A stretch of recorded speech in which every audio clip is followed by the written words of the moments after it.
So another one of my pressure points. I'm literally walking out of this venue here where I've been working with Macmillan cancer care specialist teams. A really interesting day. I've had the good fortune to talk to them about the teams under pressure stuff and about how teams function and how they do well. But the whole day was all about resilience. And first of all, I watched a woman talk about personal resilience and how we have to care for ourselves and how we have to keep ourselves resilient.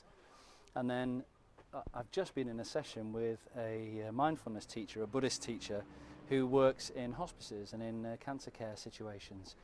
And he was really interesting, and I think what really struck me and the significance of it for teams under pressure and for people under pressure is this compassion for self, this self-care.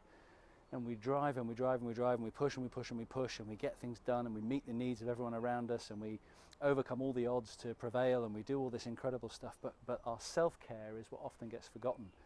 And he talked about emotions like guilt, and he talked about the inner critic and how we criticize ourselves for not being good enough or not being fast enough or not delivering on time.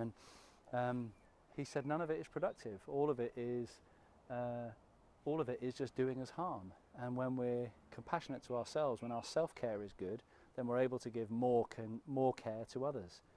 So if we're going to cope under pressure, we have to pay as much attention to keeping ourselves strong as we do dealing with all the pressures that we're facing and we're trying to overcome.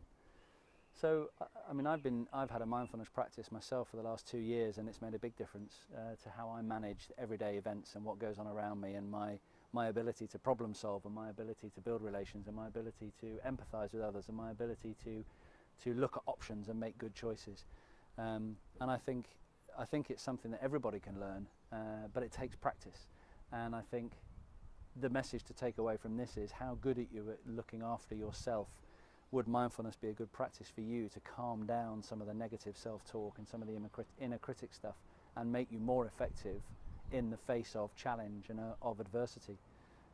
Loads on the internet about it, always worth looking up. I would look for anything under mindfulness and anything by Jon Kabat-Zinn, who is supposedly the chap who brought it over from the Eastern traditions over to the West and brought it into Western medicine. So yeah, really interesting day. Thoroughly enjoyed myself. Enjoyed delivering my talk and my content, but also listening to the other speakers about resilience and about the importance of self-care. So there you go. There's today's pressure point: self-care. Thanks for listening.